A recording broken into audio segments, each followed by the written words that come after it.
আরে বোন, তুমি এখানে? আর ও কাজে যাবে না? আজকে না গেলে যে পেমেন্টটাও পাবে না। আর পেমেন্ট না পেলে সারা বছর কাজ করলো। আসলে ওর শরীরটা খুব খারাপ হয়েছে, তাই ডাক্তার দেখিয়ে ওষুধ কিনে আনলাম। ও কাজে যেতে পারবে না, ওর বদলে আমি কাজে যাব। ও সংসারের কাজ সামলে আবার এই কাজ করে, সত্যিই ওর অনেক কষ্ট হয়, এবার আমি বুঝতে পারলাম। অনেক দুপুর তো হলো, এবার মুখে কিছু কাটো। সারাদিন কিছু না খেয়ে থাকলে আবার শরীর খারাপ হবে। আর কাজ করে যা টাকা পেয়েছি তাতে আমাদের সংসারটা ভালোভাবেই 1 মাস চলে যাবে। বাজারও করে এনেছি, অসুবিধা হবে না। তোমার কাজে যাওয়ার কি দরকার ছিল অর্পিতা?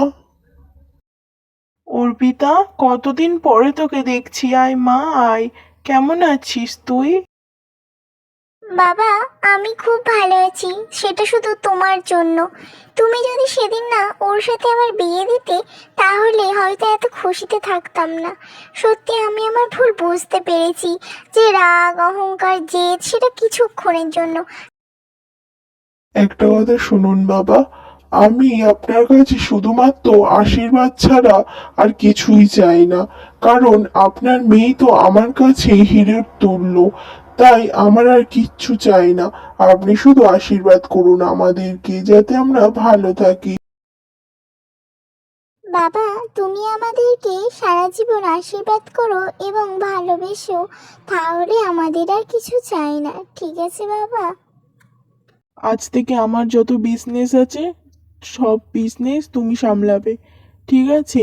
আর যা লাগবে সব আমাকে বলবে, ঠিক আছে? আমার মেয়ের খেয়াল রেখো তুমি। তারপরে অর্পিতা সবার কাছে ক্ষমা চেয়ে নেয়, আর ও বিজনেস সামলাতে শুরু করে অর্পিতার স্বামী। তারপরেই এই ঘটনাটা এখানেই শেষ হয়ে যায়।